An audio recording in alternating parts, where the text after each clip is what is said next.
శ్రీ సచిదానంద సద్గురు సాయినాథ్ మహారాజ్ की जय।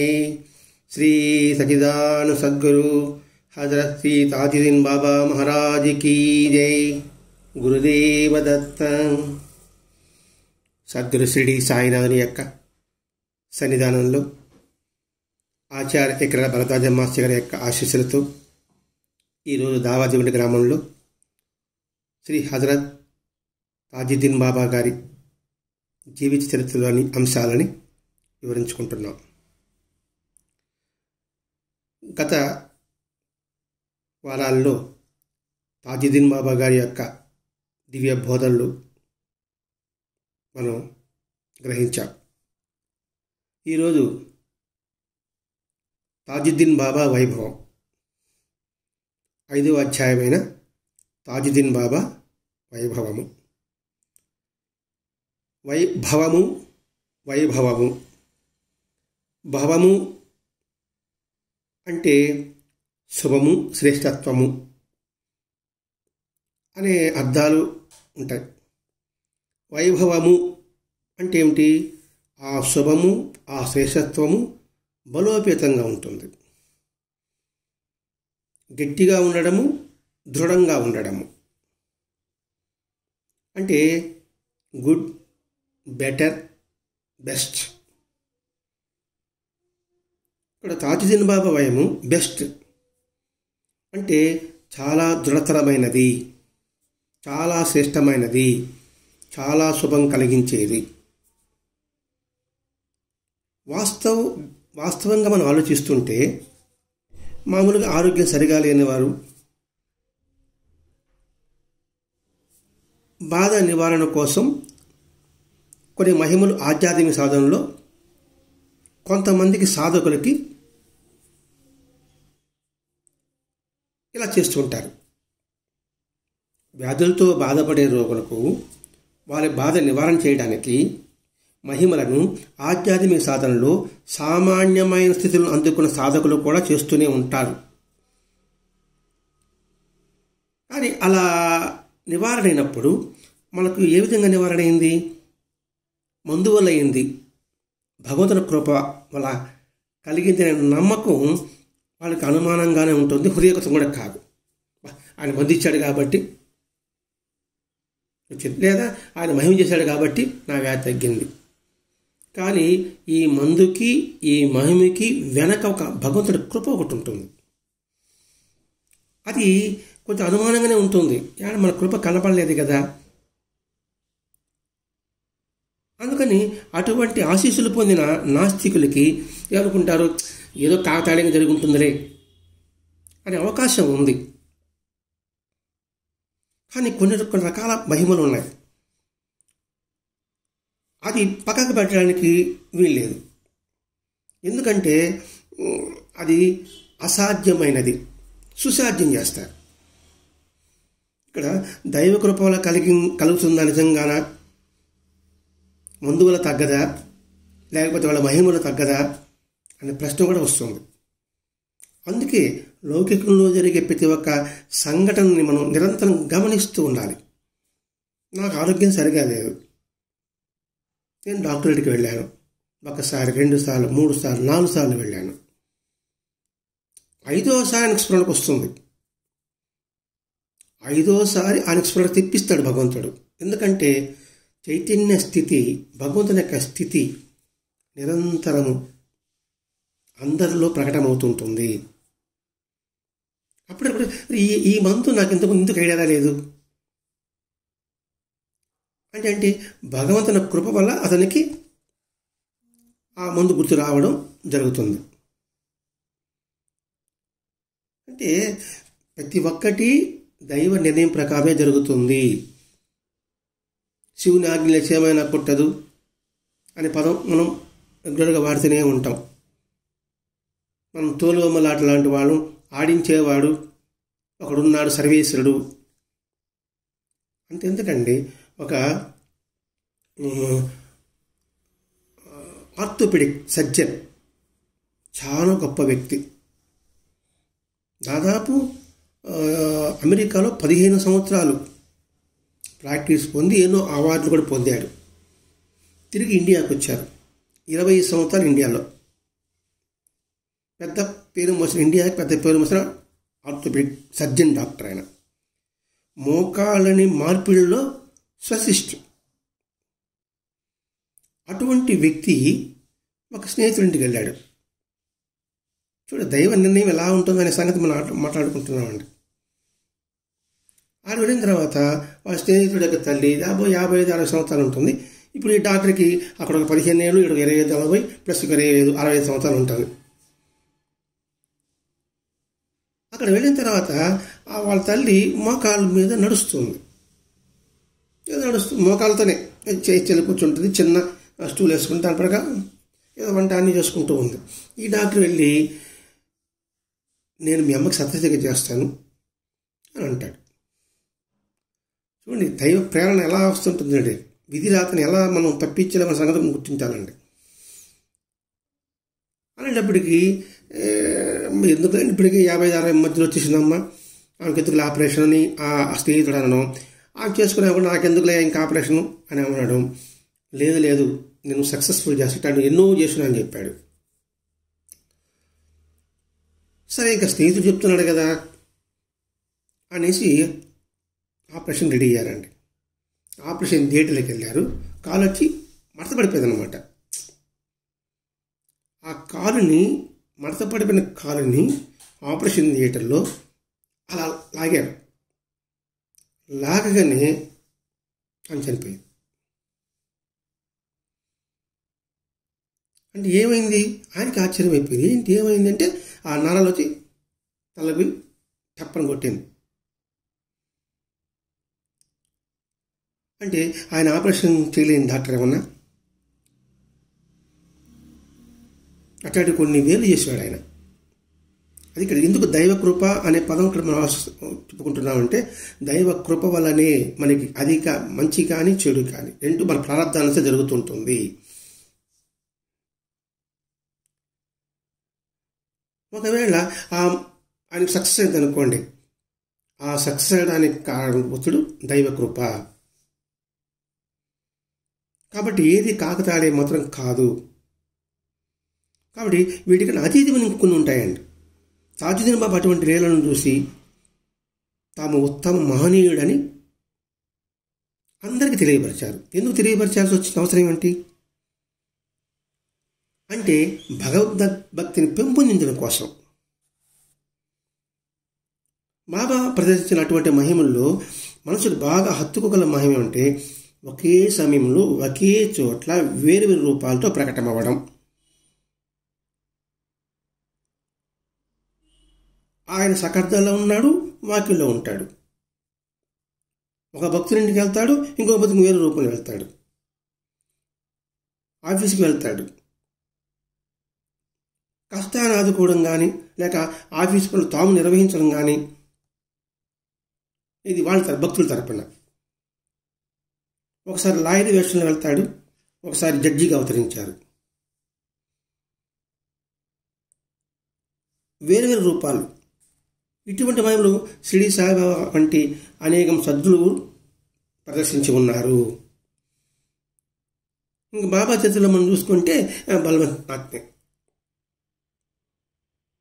వాళ్ళన్న బేజేకర్ బొంబాయిలో ఆపరేషన్ హాస్పిటల్ జాయిన్ చేస్తే అక్కడ ఆ వ్యక్తి కనబడి నీకు ఆరోగ్య అతడు ఆస్వాదించాడు. అదే సమయంలో వీరింటికి ఒక సాధు రూపంలో పెట్టుకొచ్చాడు. పెట్టుకొచ్చి బెండకాయ కూర అడిగితే కానీ వీళ్ళు బెండకాయ కూర వేయలేదు. అలా పోతూ మీ అన్నగారి సత్ర బాగా జరిగిందని చెప్పేసి వెళ్ళిపోతాడు. అది ఎప్పుడు దాదాపు 1909 అనుకుంటా గుర్తుంటే. తర్వాత 1912లో షిరిడీకి వస్తాడు బలవంతాత్మే.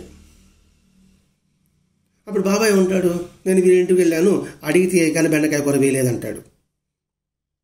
ఆశ్చర్యపోతాడు. ఈ రూపం వేరే, ఆ రూపం వేరే. మరి గురుజీతులో వస్తుంది నృసింహ సరస్సు 8 రూపాలలో 8 చోట్లకి వెళ్ళడం. అదేవిధంగా గుంటూరు రంగన్న బాబు గారు అనుకున్నానండి. ఆ రంగన్న బాబు గారి జీవితంలో ఇలా జరుగుతుంది మనకు తెలిసి.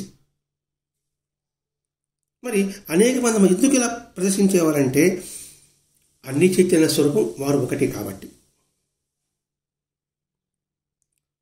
ఈ విధంగా మనం తెలుసుకోవాలంటే ఎంతమంది ఉన్నారని మహాత్ములు ప్రదర్శించిన అపూర్వమైన లీలలను శ్రీ పరమహంస యోగానంద గారు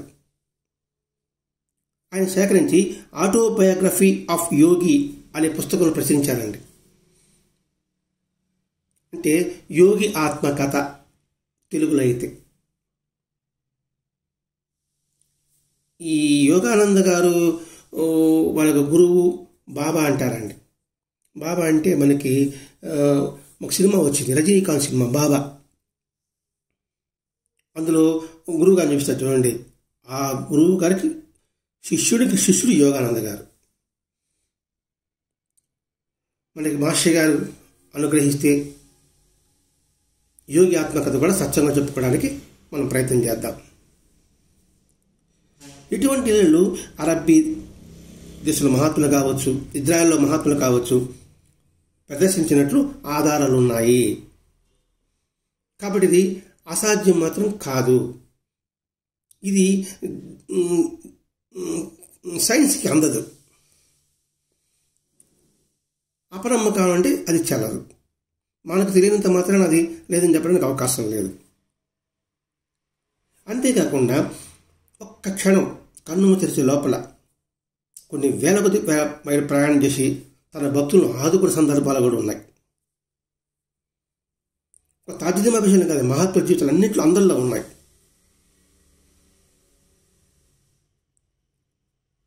ఇప్పుడు హకీం ఒక అతడు మన తాజుదీన్ చరిత్రలో వస్తుందండి. హకీం అతను అని ఒక యునానీ వైద్యుడు నాగపూర్లో డిప్యూటీ సూపరింటెండెంట్గా హాస్పిటల్ జాయిన్ అయ్యారు. ఆయనకి వాళ్ళ తమ్ముడు ఎవరు చెప్పారు బాబాను దర్శించమని. బాబాను దర్శించాడు. ఆ దర్శనానికి వచ్చినప్పుడు ఒక 4 సాధువులు ఆయన కనపడడం, ఆ సాధువులకి ఈ హకీం బాబాకు సాధువులు బాబా అని చెప్పడం, వాళ్ళు హిందూ సాధువులు కదా ఆయన నమ్మకం వెళ్ళిపోవడం. ఆ రోజు రాత్రి తాజుద్దీన్ బాబా ఇతని తీర్థయాత్ర తీసుకువెళ్ళడం, ఇది ఈ హకీముని ఈ 4 సాధువులను కూడా అలా తీసుకుని పూరి క్షేత్రానికి వెళ్ళడం. అక్కడ ఆ సాధువులు కమండలం అడిగితే ఈ హకీం అతను ఆ కమండలం తీసి ఇవ్వడం, అది కళ వచ్చింది. సరే ఆ కళ గమపోయి తాజుద్దీన్ బాబా చెప్దామని బయలుదేరతాడు. అక్కడికి వెళ్ళేటప్పటికి తాజుద్దీన్ బాబా దగ్గర ఆ సాధువులు ఉంటారు. ఆ సాధువులు ఉండడం గొప్ప కాదు, తన కళలో వాళ్ళకి ఏ కమండలమే తీసి ఇచ్చానో ఆ కమండలం వాళ్ళ చేతిలో ఉంటుంది. ఇది ఎక్కడిది కమండలం అంటే నువ్వే కదా మాకు తీర్చావంట సాధువులు. చూడండి, ఈ ఉండేది నాగపూర్లో స్వప్నంలో ఎక్కడో పూరి ప్రయాగ అన్ని క్షేత్ర దర్శింపజేయడం ఎలా వీలవుతుంది? అలాగే తాజుద్దీన్ బాబా విధంగానే గురి చేతుల్లో మనం చూసుకోవచ్చు. తంతుకుడిని శ్రీగురుడు శ్రీశైలం యాత్ర చేయించాడా లేదా? సరే, గురుచరిత్ర ఇప్పుడు 14వ సంవత్సరం, తాజుద్దీన్ బాబా 19వ సంవత్సరం వరకు 19 చిల్లర సంవత్సరంలో ఉంది, 20వ శతాబ్దంలో. అది గొలగముడి వెంకయ్య స్వామి ఆ తులసవికి కాశీ క్షేత్రయాత్ర స్వప్నం జరిపించలేదా? కాబట్టి అసాధ్యము అనుకునే అవకాశం లేదండి. ఇవంతా ఎందుకు కలిగిస్తారు? భక్తులు దుఃఖంలో ఉన్న వారికి దుఃఖ నివారణ కోసంగా. తులసి బాధపడింది కదా, అయ్యో కాశీకి నెప్పలేకపోయినా వాళ్ళు పోతున్నారని 19 వెంకయ్య స్వామిని ఇవి అనుకునే, అలాగే తంతుకుడు అనుకునే. వాళ్ళ ఆధ్యాత్మిక పురోగతి కలిగించాలనే భగవంతుడు ఇటువంటి మహిమలు చేస్తాడు. ఇప్పుడైతే వెంకయ్య స్వామి తులసి కాశీ పెడుకు ఆమెకు అనిపిస్తుంది ఆయన సన్నిధి కాశీ క్షేత్రం పరిమితమైనది. అది గురుగీత చెప్పబడి ఉంది కదా, కాశీ క్షేత్రం నివాసచ్చ జాహ్నవీ చరణోదకం గురు విశ్వేశ్వర సాక్షాత్ తారకం బ్రహ్మ నిత్యయ. ఆ శ్లోకానికి అర్థం ఆ తులసవ్వకి ఆ శ్లోకం చెప్పకుండానే ఆమెకు ఆ భావన స్థిరపడిందా లేదా? ఇలాగా అన్ని మత గ్రంథాల్లో ఉంటుందండి. కాబట్టి అది జరగలేదు, కల్పితము అనుకునేందుకు అవకాశం లేదు. ఇది ఇప్పుడు జరిగిందంటే రామాయణంలో జరిగింది వాస్తవమే, భారతంలో జరిగింది వాస్తవమే, భాగవతంలో జరిగేది వాస్తవమే, బైబిల్లో జరిగింది వాస్తవమే, ఖురాన్లో ప్రభావితం చేసింది వాస్తవమే. ఇది మాత్రం వాస్తవం కాదు, బైబిల్లో యేసుక్రీస్తు మాత్రమే వాస్తవం అంటారు కొంతమంది, లేదు ప్రవక్తే ఒక్కడ చేయగలడని కొంతమంది. ఇక్కడ అన్ని మత గ్రంథాలు మనం తడిచి చూడాలి, ఆధారాలు ఖచ్చితంగా ఉంటుంది. ఉత్తరప్రదేశ్లో అహ్మద్ అలీ షా అని ఒక ఖాజీ ఉన్నాడు. ఉత్తరప్రదేశ్ నజీనా అనే పట్టణం. అతడు గవర్నమెంట్ స్థలాలు ఏమైనా ఆక్రమిస్తే దాన్ని తీసుకుని వేలం వేసే ఒక అధికారి. అతనికి జీతం చాలా స్వల్పం. దాంతో అతడు లంచాలు తీసుకుని మొదలుపెట్టేవాడట. అతనికి ఇంకొక ఊరికి ట్రాన్స్ఫర్ అయింది. ఆ ట్రాన్స్ఫర్ అవడంలో ఇక్కడున్న ఆఫీసులో ఒక 14 రూపాయలు తేడా వచ్చింది. వెంటనే అతని మీద గవర్నమెంట్ చర్య తీసుకుంది. ఇతనికి భయం వేసింది, ఇంకా ఉద్యోగం సరిపోతుందని చెప్పేసి అనేక అధికారాల ప్రాపకానికి ఎంతో ప్రయత్నం చేశాడు. కానీ ఏమీ లాభం లేదు. సరే, భగవంతుడి కృప వల్ల మనకి ఏమైనా ఈ విపత్తు తగులుతుందేమో, ఈ విపత్తు తగ్గుతుందేమో అనేసి అనేక సాధువుల పక్కన దర్శనం కోసం దేశమంతా తిరగ మొదలుపెట్టారు. ఎంతోమంది కలిశాడు. కానీ ఎక్కడా కూడా అతనికి మనశ్శాంతి లభించలేదు. చివరికి ఎవరో చెప్పారు, మరి తాజుద్దీన్ బాబా దగ్గర నాగపూర్లో ఒకరు ఉన్నారనేసి. సరే గబా నాగపూర్కి వెళ్ళాడు. తాజుద్దీన్ బాబా చూస్తానే తాజుద్దీన్ బాబాకి సమస్య అని చెప్పలే. వెంటనే తాజుద్దీన్ బాబా ఉండిపో అన్నాడు. అంటే అక్కడికి మనసు ప్రశాంతి ఏర్పడింది. ఉండిపోన్నాడు కాబట్టి ఉండిపోయాడు. దేశమంతా తిరిగాడు, అనేక సాధువులను దర్శించాడు, అనేక పకీర్లను ఆశ్రయించడం కోసం ప్రయత్నం చేశాడు. ఎక్కడెక్కడ లేని ప్రశాంతత తాజుద్దీన్ బాబా దగ్గర అతనికి కలిగింది. ప్రతిరోజు వెళ్ళేవాడు. బాబా వెళ్ళి అనుమతి ఉండిపోన్నాడు. ఇలా కొన్ని రోజులు గడిచాయి. అయిన తర్వాత కొంతకాలానికి ఇంటికి పోమన్నాడు. పోతూ నేను నీతోనే ఉన్నాను. మహాత్ములు ఒక మాట చెప్తే అది మనం జ్ఞాపకం ఉంచుకోమండి. నేను నీతోనే ఉన్నాను అన్నాడు. సరే అనేసి వాళ్ళ ఇంటికి వచ్చాడు. ఆ ఉత్తరప్రదేశ్కి వచ్చి ఏమంటారేమో, అప్పటికి సంవత్సరం అయిపోయింది. సంవత్సరం అండి, 12 నెలలు, 365 రోజులు, ఏదో ఒక వారం కూడా కాదు. వస్తే ఇదే భార్య తలుపు తీసింది. తెలిస్తే నేను టాంగాలో వచ్చాను, ఒక డబ్ల్యూ అని అడిగాను. డబ్ల్యూ అని ఇతర ఏం లేదు కదా, డబ్ల్యూ అని అడిగాడు. ఆ టాంగా డబ్బులు ఇస్తూ ఏంది రోజు ఇవాళ చేస్తాను రేపు చేస్తాను అంటే నా చివరింగులు దాలేదేమి అంటుంది. ఇప్పుడే తెచ్చావా అని అడుగుతుంది. అతడు బెత్తరపోయాడు. సంవత్సరం నుంచి నేను ఊళ్ళు తిరుగుతూ ఉంటే ఇప్పుడేంది రోజు వచ్చి నేను చెప్తున్నానే తెచ్చావలేదంటుంది అని నేను సంవత్సరమైంది ఇల్లు విడిచిపెట్టి అని ఎంతసేపు వాళ్ళు నమ్మకపోయా. ఎందుకంటే ఈరోజు పొద్దున్న ఆఫీస్కి పోతున్నాడు, మళ్ళీ సాయంకాలం వచ్చేస్తున్నాడు. అలా ఉన్నప్పుడు ఎవరు నమ్ముతారు? సరే, ఇంట్లో వాళ్ళు అర్థమని చెప్పేసి ఆఫీస్కి వెళ్ళాడు. ఆఫీస్కి వెళ్తే ఎవరు ప్రత్యేకంగానే గుర్తించి మామూలుగానే ఉన్నారు. అందరూ కూడా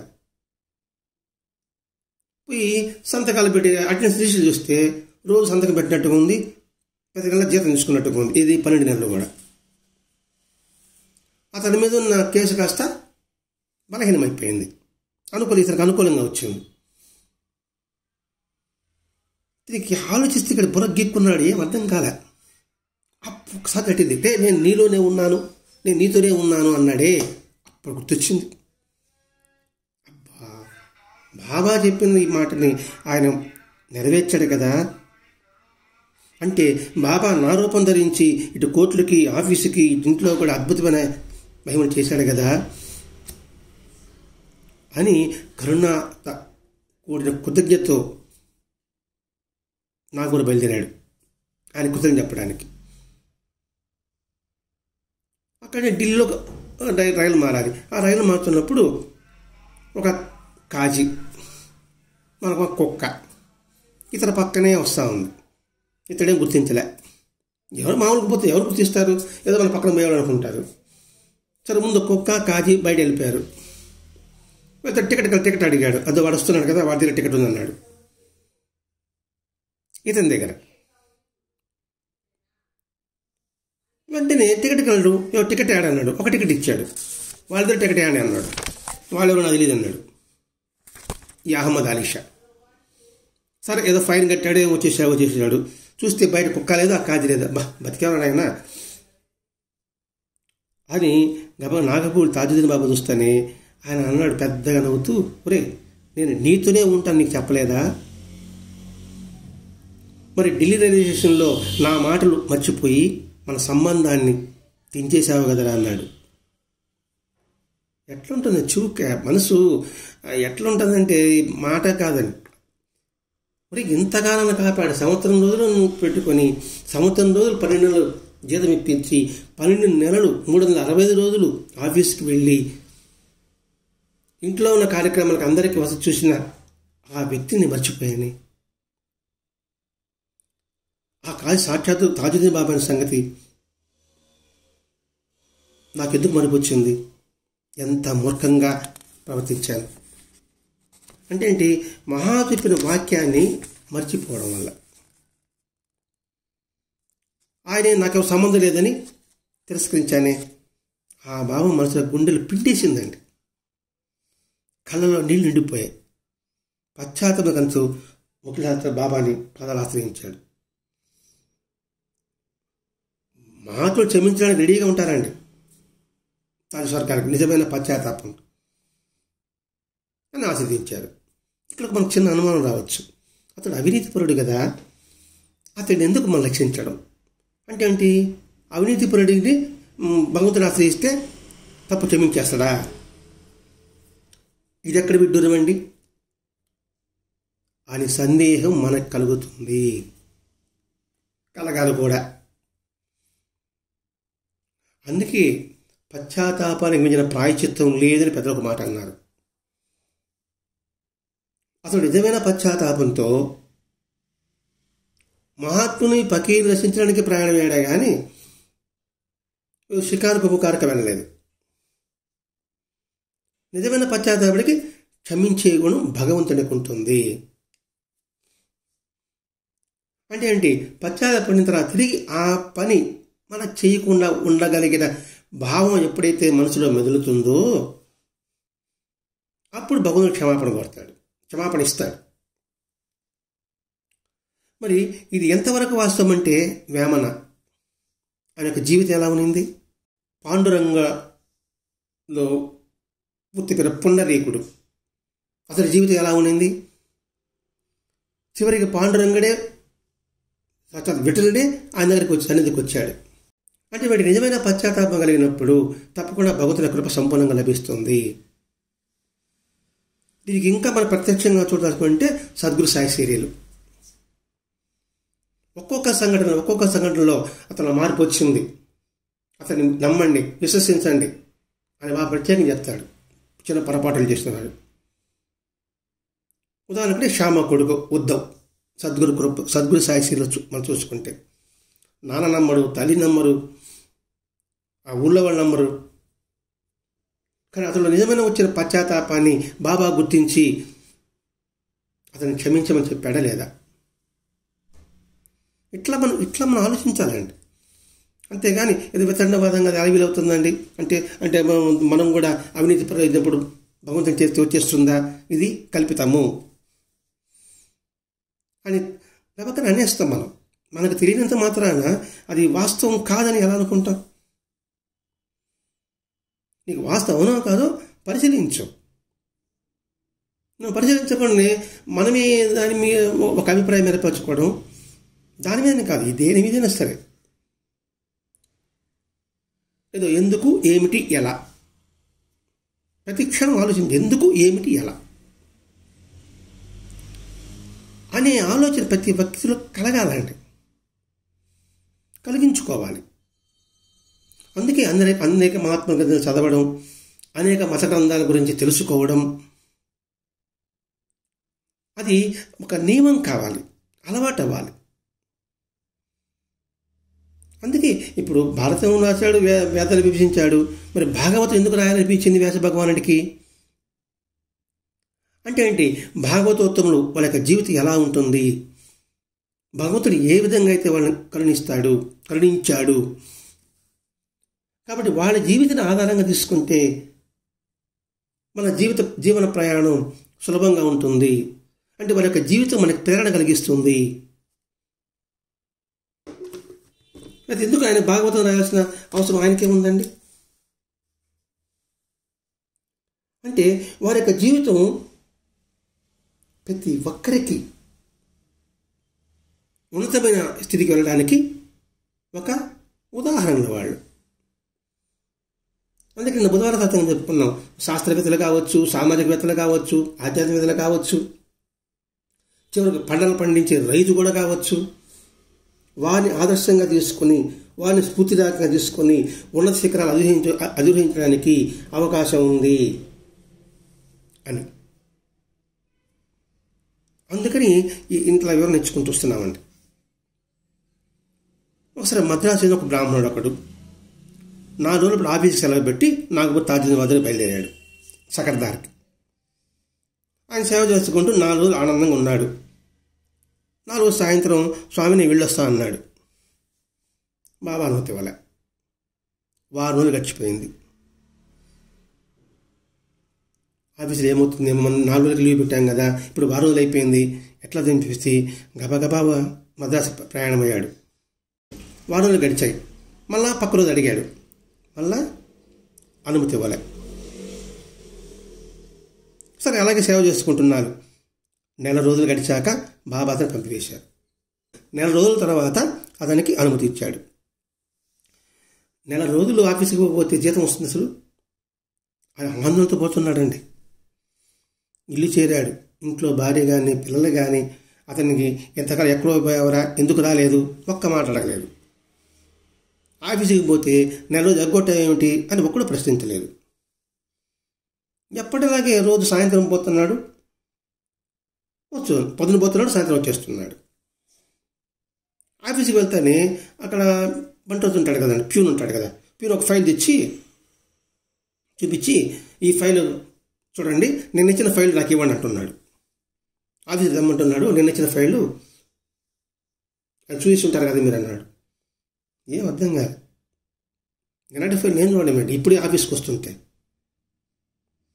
అప్పుడు అనిపించింది, తాజుద్దీన్ బాబా లేదా ఇది? తను ఇంటి వద్ద నా రూపమే ధరించి, అతని రూపమే ధరించి, ఇటు ఆఫీసులో ఆయన అలా ఉన్నారు. అందుచేతనే ఆయన ఊళ్ళో లేని విషయం ఎవరు గుర్తించలేదు. ఇప్పుడు ఈ సంఘటన ఏమిటి? అన్ని రూపాలు ఆయనవే అనే భావన స్థిరపడడం కోసమే మనకి ఇటువంటి ఇళ్లను ప్రదర్శిస్తుంది. అంటే ఆధ్యాత్మిక ఉన్నతికి ఉపయోగపడుతుంది ఇది. ఇప్పుడు ఈ బ్రాహ్మణుడు కావచ్చు, ఆ హసన్ కావచ్చు, వారు ఇంకా జీవితాంతం అందరిలోనూ తాజుద్దీన్ దర్శించరా. ఇతడు ఉద్యోగం చెప్తున్నాడు, నేను తాజుద్దీన్ దగ్గర ఉన్నానని కూడా వాళ్ళకి ఆశ్చర్యపోయారు. నిజమా? ఆయన కొంత గొప్ప ఆయన. మరి ఇదే సంఘటన అక్కలకోట స్వామి చరిత్రలో మనకు కనిపిస్తుంది. అక్కలకోట స్వామి ఒక ఇంటికి వస్తాడు. ఒక అతను 10 గంటలకు ఆఫీస్కి వెళ్ళాలి. అక్కలకోట స్వామి భోజనం చేస్తే తప్ప ఆ ఇంట్లో కూడా భోజనం చేయకూడదు. అక్కలకోట స్వామి భోజనం చేయలేదు. తర్వాత 12 గంటలకు భోజనం తర్వాత గబగబా అతను గబగబా పోయినాడు ఆఫీస్కి పోయి. అతను ఆ ఇంటి యజమాని కొడుకు అనుకుందాం, కొడుకే ఉండొచ్చు. ఆడికి వెళితే అతను రిజిస్టర్ సంతకం పెట్టున్నారు. అందుకే ముందుగా చెప్పాడు, ఇది ఇటువంటి ఇళ్ళు అద్భుతమైన ఇల్లు, ఆధ్యాత్మిక ఉన్నత కోసమే వాళ్ళు ఉపయోగిస్తారు. కాబట్టి ఇందులో అపనమ్మకము, అంధత్వం లేకుండా నువ్వు దీన్ని గ్రహించాలి. ఈ ఇళ్ళు అనేక గ్రంథాల్లో కూడా పొందుపరచబడి ఉంది. దానికి యోగి ఆత్మకథలో, ఆటోబయోగ్రఫీ యోగిలో పరమహంస యోగానంద గారు ఇటువంటి మహత్వం అనేక మంది మహాత్ముల గురించి అందులో పొందుపరిచి ఉన్నారు అని ఇంతకుముందు వివరించుకున్నాం. ఇలా ఒక జన్సా అనే ఒక వృద్ధుడు ముస్లిం జ్ఞాన అన్వేషణలో ఆఫ్ఘనిస్తాన్ అడవులో తిరుగుతున్నాడు. ఆఫ్ఘనిస్తాన్ మన దేశం కాదండి. అతడు సద్గురు కోసం చెప్పుకుందాం, సద్గురు కోసం అన్వేషిస్తూ తిరుగుతున్నాడు. అలా తిరుగుతూ మక్కాకు వచ్చాడు. మక్కా చేసిన తర్వాత అక్కడ ఆకుపచ్చని రంగుల దుస్తులు ధరించిన ఒక సాధువు చూసి ఇతడు మంత్రముగ్ధుడయ్యాడు. అతని దీవటి చూసి అద్భుతం అని ఆయన పాద నమస్కారం పెట్టాడు. అప్పుడు ఆ సాధువు అన్నాడు విదేశీ యాసతో, అంటే మన ఇండియా భాషతో, హిందీ అయినా కొన్ని యాసలు ఉంటాయి కదండి. ఇప్పుడు మన తెలుగు, మనం ఎక్కడ ఉన్నాం, తమిళనాడు బార్డర్లో ఉన్నాం. మన తెలుగుకి, నెల్లూరు తెలుగుకి, తెలంగాణ తెలుగుకి అన్ని తెలుగే. ఉచ్చారణలో తేడా ఉంటుంది కదండి. అందుకని మాస్టర్ వేస్తున్నాడు విదేశీ యాసతో. ఎందుకు ఆయన రాయాల్సి వచ్చింది? అది మనం గుర్తుపెట్టుకోవాలి. అంటే ఆయన ఎక్కడ ఉన్నాడో అదే భాషతో మాట్లాడుతున్నాడు. ఇక్కడ కాదు, కమలాపలాలకు పేరు మోసిన నాగపూర్ పట్టణం వెళ్ళు, అక్కడ వాకికి రా, అక్కడ నీకు అన్ని సంగతులు తెలుస్తాయి. ఆ సాగు నమస్కారం పెట్టాడు. స్వామి నాకు జ్ఞాన బిచ్చ పెట్టని అడిగాడు. లేకపోతే నాకు సద్గురు ఎవరు చూపిస్తామని అడిగాడు. నేను చెప్పాడు ఇక్కడ కాదు నాయనా, నువ్వు నాగపుర పట్టణం ఉంది, కమలాపురికి పేరు పొందిన పట్టణం అది, అక్కడ వాక్య అని ఒక ఉంటుంది, అక్కడికి రా, నీకు అన్ని సంగతులు చూపుతానని చెప్పలా, నీకు అన్ని సంగతులు తెలుస్తాయి అన్నాడు. ఎక్కడ మక్కా ఉండేదాన్ని ఆఫ్ఘనిస్తాన్కి వచ్చాడు. ఇండియా రావాలి, ఇండియాలో నాగపూర్ తెలుసుకోవాలి, నాగపూర్లో వాక్య తెలుసుకోవాలి. సరే ఇది అడుగుతున్నాడు, సరే వాక్య ఎక్కడుంది, నాగపూర్ ఎక్కడుంది అనే లోపలే ఆ సాధువు మాయమైపోయాడు. సరే ఎలాగో ఇండియాకు వచ్చాడు. లేకపోతే ఇంకా ఢిల్లీలో ఏమన్నా ఫ్లైట్లో వచ్చాడు, లేకపోతే దాంట్లో నౌకలు వచ్చారు. ఢిల్లీకి నౌకలు రాదనుకోండి, ఫ్లైట్లో వచ్చి ఉంటాడు. నౌకలు అంటే బాంబేలోకి వచ్చి ఉండాలి, స్టీమర్లు అయితే. ఏదో విధంగా వచ్చిన తర్వాత నాగపూర్కి వచ్చాడు. నాగపూర్ వచ్చిన తర్వాత వాకి వెళ్ళాలి కదా, అది ఎక్కడ అనుకుంటున్నాడు. ఈయన భాష యాస వేరేగా ఉండే, అడిగితే అర్థం కాకపోయా. చూడండి, మరాఠీకి హిందీకి తేడా ఉంటుంది. మన షిరిడీకి పోయినాం అనుకోండి, హిందీలో మాట్లాడతాం, మరాఠీ మాట్లాడి మనకు అర్థమవుతుంది. ఇప్పుడు తెలుగు కన్నడం, తమిళం మలయాళం తేడా ఉంటుంది, కనిపిస్తుంది కదండి. అట్లాగే ఇతడు మాట్లాడుతుంటే అతనికి ఎవరికి అర్థం కాలే. ఎట్టబ్బా ఏం చేద్దాము, నాకు కూడా దిగేసాము, వాకి ఎక్కడో తెలియదు, ఎవరు అడిగినా కూడా ఈయన భాష అర్థం కాకపోయా. దైవ సంకల్పం చూడండి, అలా నిలబడి చూస్తూ ఉన్నాడు, ఏం చేద్దామా అని. ఎవడో ఒకడు వచ్చాడు, అహ్మద్ ఖాన్ అతని పేరు. చూస్తేనే వాకి వెళ్ళే మార్గం చెప్పాడు. తన భక్తుని పిచ్చుకు దారంగా లాక్కుంటానని బాబా చెప్పినట్టుగా, 100 గొర్రెల్లో కూడా నా గొర్రెని కాలు పట్టు లాగుతాను వెంకటేశ్వరం చెప్పినట్లుగా, ఇక్కడ తాజుద్దీన్ బాబా చూడండి, ఇతడు ఇలా అల్లాడు చిరునామా కోసం వెతుకులాడున్నప్పుడు ఆయన అనుగ్రహం ఆ అహ్మద్ ఖాన్ రూపంలో వచ్చి దారి చూపించాడు. ఆ దైవకృప అనుకొని మెల్లిగా వాకి చేరాడు. చూస్తేనా అక్కడ మక్కా యాత్రలో కనబడిన సాధువే తాజుద్దీన్ బాబా. ఎన్ని వేల మైళ్ళ దూరం ఉంది ఈ వాకి, నాగపూర్ నుంచి మక్కాకి ఎన్ని వేల మైళ్ళ దూరం ఉంది. అంతే కలనీళ్ళ పర్యంతమైపోయి ఆయన పాదాలు చెప్పి తన జీవిత శేషాన్ని అంతా కూడా ఆయన గడిపాడు. ఆయన సన్నిధిలో ఉన్నాడు. కృతజ్ఞతాభావం అన్వేషించాడు సద్గురువు కోసం లేదా జ్ఞానం కోసం. ఎక్కడో ఆఫ్ఘనిస్తాన్లో పుట్టాడు, మక్కా తిరిగాడు, భారతదేశానికి వచ్చాడు. ఇక్కడ జ్ఞాన అర్జనలో సంతృప్తుడైనాడు.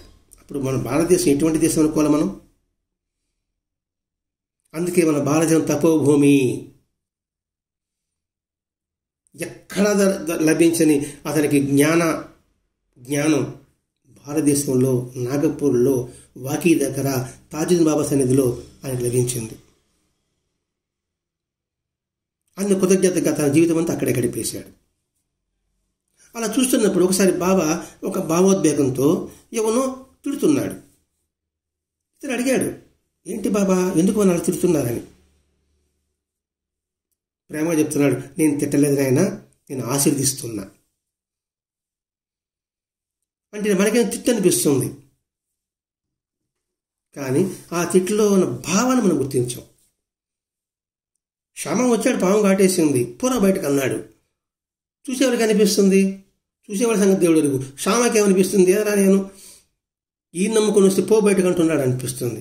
ఆయన పొమ్మంది ఏంది, అతని శరీరంలో పాము విషయాన్ని తర్వాత అర్థమవుతుంది.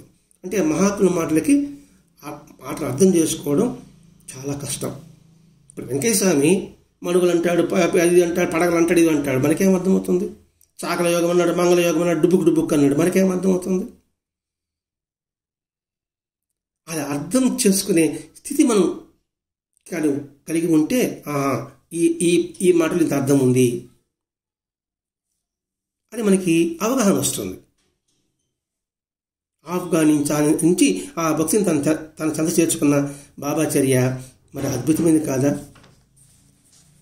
మరి ఆ జన్సా అనే ముస్లిం ఎంతటి వైభవం కలిగింది. ఇది తాజుద్దీన్ బాబా వైభవం. అంటే ఇక్కడ వైభవం అంటే దృఢమైనది, ఉన్నతమైనది అనేది మనం ఇక్కడ గమనించాలి. బలోపేతమైనది.